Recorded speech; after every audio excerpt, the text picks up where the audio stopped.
반갑습니다. 여러분들의 투자가 행복했으면 좋겠습니다. 캐시메이커 홍서진입니다. 주식마켓 두 번째 시간입니다. 오늘 소개해 주실 맛집은 어디예요?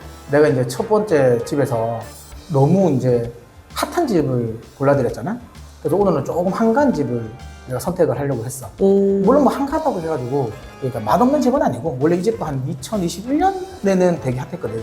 줄 서서 이제 먹는 집이었는데, 아무래도 최근에 이제 사람들이 자극적인 맛에 되게 길들여져 있잖아. 그래서 이제 막 양극재, 음극재만 막 먹는데, 뭐 사실 사람들이 언제까지 또 그런 자극적인 맛만 먹지는 않을 것 같아서 나중에는 또 다시 난 줄 설 집이라고 생각하거든. 그러니까 지금 이렇게 쌀 때 많이만, 한가할 때 또 많이 드셔보시라고 오늘 또 소개시켜 드리거든. 자, 그러면 빨리 한번 가보자고. 이 집이에요? 왜? 실망했어? 이 집 대표 메뉴가 뭐죠? 전해질. 전해질. 근데 이제 전해질은 너무 많은 집에서 대표 메뉴를 쓰고 있고, 하다못해 일본이나 중국에서도 지금 대표 메뉴라고 하는 곳도 있잖아요. 그렇지. 그런데 이 집만의 강점이 있어요? 뭐 사실 나무신도처럼 뭐 독점 기업이 아니라서 실망할 것 같긴 한데, 근데 그럴 필요가 전혀 없어. 그 사실상 독점이야. 아까 방금 이야기한 것처럼 이 집은 이제 특수 전해질을 맛있게 하는 집이거든. 근데 그 특수 전해질에서 시장 점유율이 70%가 넘으니까 뭐 사실상 그 독점이라고 보면 되고, 그리고 음식 한번 나와보면 알 거야. 내가 그때 좀 자세하게 설명할 테니까 너무 미리부터 실망할 필요는 없다고. 별 특별할 거 없어 보이는데요? 아니 뭐 이게 그냥 보면 뭐 특별할 거 없지. 근데 이 안에 들어가 있는 내용물이 대박이거든. 한번 봐봐. 내용물? 뭐 특별한 내용물이 들어가 있어요? 내가 아까 처음에 이야기할 때 이 집이 내가 그거 했잖아. 특수 전해질 맛집이라고 했잖아. 네. 근데 이제 원래 보통 우리가 이제 그 배터리를 만들 때 전해액을 넣거든. 근데 전해액을 구성하는 게 이제 유분, 그다음에 전해질, 그다음에 첨가, 재 이렇게 구성을 한단 말이야. 근데 대체적으로 전해질에 원래 이제 우리가 주력으로 많이 쓰는 게 흔히 말해서 6호라 인산 리튬이라고 해가지고 LiPF6라는 걸 주력으로 쓰거든.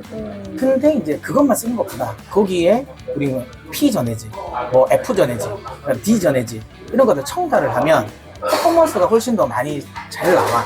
그래서 뭐 그냥 썼을 때보다 이 특수 전해질을 넣었을 때 수명도 길어지고, 그 다음에 배터리 안정성, 그러니까 온도가 높았을 때의 또 안정성도 조금 더 보완이 되고, 그 다음에 지금 리튬이온 배터리의 또 단점 중에 하나가 저온일 때 방전이 잘 된다는 거잖아. 그 저온 방전도 좀 막아주고, 그리고 이제 충전 속도까지도 높여주거든. 그러다 보니까 이제 이 특수 전해질이 굉장히 이제 시장에서 각광을 받고 있는데, 그게 이제 여기에 그게 들어가는 거지. 이게 들어가는 거고, 사실상 그 특수 전해질 관련해가지고는 이 회사가 독점이라고 보면 되는 거야. 근데 말씀하신 대로 그 특수한 물질을 집어넣으면 배터리의 성능이 좋아지니까 뭐 사실상 뭐 지금은 독점이라고 해도 경쟁자가 너무 많아질 수 있다는 게 리스크지 않을까요? 리스크 수 있지. 잠깐만. 죽인다. 그러니까 물론 많이 하니까 지금 또 보면 뭐 일본이라든지 중국에도 하거든. 네. 안 하진 않아. 근데 그럼에도 불구하고 내가 걱정을 안 하는 게 뭐냐면, 아까 내가 방금 이야기했던 P 전해질과 관련돼가지고는, P 전해질은 사실상 지금 3원계 쪽은 얘가 독점이거든. 왜냐면 일본 애들이 안 해. 그런데 중국 애들은 하거든. 그러면 중국 애들이 경쟁자가 될 수는 있잖아. 근데 이게 왜 경쟁자가 안 되냐면, 물론 글로벌적으로 봤을 때 특히 뭐 중국이나 그 다음에 아니면 우리나라 쪽에서는 P 전해질이 중국과 경쟁 관계가 있긴 하지만 미국으로 넘어가면 경쟁이 안 돼. 왜냐하면 미국은 IRA 법안 때문에 중국산 지금 이 P 전해질을 수입해서는 못 만들거든. 그럼 결국에는 뭔가 미국 쪽에 팔기 위해서는 이 P 전해질은 이 집 것만 써야 되거든. 그러면 사실상 3원계 쪽은 미국의 P 전해질 독점이고, 그 다음에 이제 지금 요즘에는 이제 P 전해질보다는 F 전해질이, 특히 또 이 회사도 이 집도 F 전해질이 원래 주력기거든. 근데 F 전해질에 경쟁이 있긴 한데, F 전해질 같은 경우는 가격 경쟁이 얘가 가장 많아. 하물며 지금 이 집이 주력으로 많이 판매를 하는 배터리, 중국 쪽의 배터리 회사가 두 회사거든. 중국의 배터리 딱 회사하면 두 회사하면 딱 떠오르는 회사가 있잖아. CATL, BRD. 맞아. 그 회사에 하나뿐이야, 이 집이. F 전해질. 이 말은 뭐겠어? 기업 거 안 쓰고요. 그렇지. 왜냐하면 그만큼 중국 기업들보다도 기술이라든지 가격 경쟁이 있다라는 거야.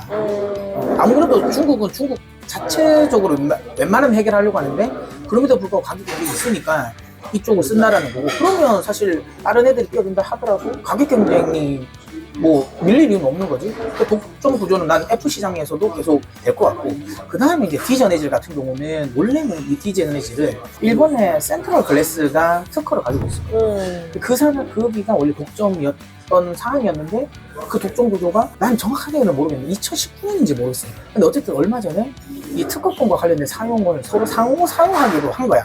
그래서 지금 첨보도 이제 디저네질을 만들거든. 근데 중요한 게 뭔지 알아? 그렇게 만들기 시작하면서 센트럴 글래스가 오히려 디저네질을 첨보에서 수입을 해봐. 그래서 팔아. 이게 뭐겠어? 자기들이 만드는 것보다 가격단가 더 나오거든. 그러니까 그만큼 기술력이라든지 그 다음에 가격 경쟁력이 있는 거지. 그러니까 지금 후발주자가 뛰어든다 하더라도 쉽게 이 독점 구조를 깰 상황은 아니라는 거지. 그러면 그 이점 말고도 대표님이 생각하시는 또 이 맛집에 강점이 있을까요? 있지. 난 이 집이 앞으로도 더 맛있어질 거라 생각하거든. 왜 그렇게 생각하냐면 에버피 때문에. 지금은 우리가 이제 삼원계를 주력으로 쓰잖아. 그치. 특히 우리나라 배터리 생산사들은 대부분 다 삼원계를 쓰고 있는데 중요한 건 최근에 뉴스도 봐도 알겠지만 뭐 테슬라라든지 그다음에 이제 주요 완성 차업체들이 이제는 요즘에는 NFP도 관심을 가진단 말이야. 그 삼원계의 장점은 에너지 밀도를 높일 수 있어서 주행거리를 길게 나올 수 있다는 게 장점이긴 한데 그만큼 비싸. 비싸다 보니까 그러니까 모든 자동차 쉽게 말하면 라인에 이 삼원계를 쓰기는 어렵거든. 결국에는 우리도 그렇잖아. 차라는 게 뭐 그랜저도 있고 뭐 그것도 타지만 또 뭐 레이 같은 것도 있어야 되잖아. 플래그십 모델도 있고요. 근데 똑같은 사실 우리 자동차도 똑같은 엔진을 달지는 않거든. 그 트림별로 또 차이는 다 있는 것처럼 그 결국은 가격을 낮춰야 되니까 그랬을 때 삼원계는 사실 보급품 모델에는 가격 경쟁이 없는 거지. 물론 최근에 삼원계 쪽에서도 하이니켈로 가면서 가격 경쟁을 많이 높이긴 했지만 그래도 어쨌든 비싼 게 맞거든. 그러다 보니까 완성차 업체에서는 계속 이제 LFP를 관심 가질 수밖에 없는 거고 그럼 자연스럽게 LFP가 시장은 커질 수밖에 없는 거겠지? 그럴 때 이 집은 첨보의 특수 이 전해질은 엄청나게 많이 쓰일 거야.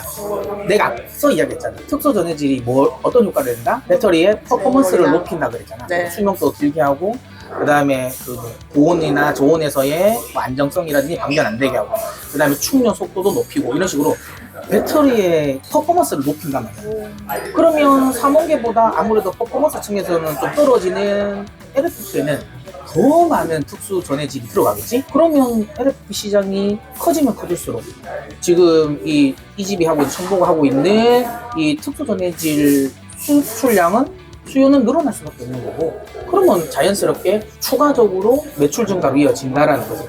그렇게 되면 나는 앞으로도 이게 더 맛있어질 거고 조만간 또 줄을 또 더 많이 쓰지 않을까 나 그런 생각을 해. 그럼 삼원계와 LFP의 시장을 다 점유할 수 있는 이 집의 완전 맛집에 리스크적인 게 최근에 뭐 전고체 배터리 이야기가 나오면서 그러면 배터리 전해질이 없어질 것이다. 그러면 특수 전해질의 수요도 줄어들 것이다 하는 이야기가 있잖아요.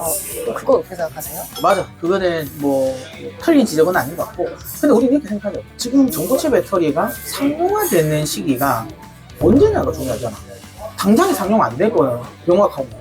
원래도 전고체 배터리 회사들은 특히 뭐 도요타라든지 그다음에 삼성 SDI 같은 경우가 원래는 2025년에 상용을 한다 했잖아. 그리고 이제 뭐 글로벌적으로는 퀀텀스케이프라든지 그다음에 솔리드 파워 같은 경우도 사실 이것도 한 2025년 상용한다 했는데 되나? 안 되거든. 최근에 지금 삼성 SDI 같은 경우는 2027년 상용화거든. 그러니까 근데 상용화가 됐다고 해서 이게 100%다 배터리가 이걸 바뀌지도 않아. 그러면 지금 시장에서 엄청 좀 긍정적으로 전고체 배터리의 시장 침투율을 좀 아주 긍정적으로 보는 쪽도 2030년까지 전체 배터리 시장에서 20% 정도를 차지한다는 거니까 10년까지는 앞으로 10년 동안은 전고체 배터리에 대한 리스크는 크진 않을 것 같아요. 이걸 내가 만약 한 20년 정도 생각한다고 하면 문제가 될 것 같은데 10년? 물론 뭐 주가라는 게 원래 좀 선행을 하잖아. 선행을 하니까 조금 빨리 가격이 프라이싱 된다 하더라도 뭐 그럼에도 불구하고 한 5년까지는 이 전고체 배터리에 대한 악재가 겁나서 이 집에 오지 않을 이유는 없다고. 오히려 나는 아까 이야기했던 더 맛있어질 일이 많은데 굳이 그 전고체 메트로에 대한 악재가 겁나서 이 집을 안 올 이유는 없는 것 같아. 나는 지금 이를 쌀 때, 사람 없을 때 많이 드셔라고 이야기 드리고 싶어. 자, 그러면 이제 먹고 이제 시작하자고. 가자. 이게 피자네지, 피자. F전이지. 짱이지, 짱. 콧구멍처럼 올라오는 거.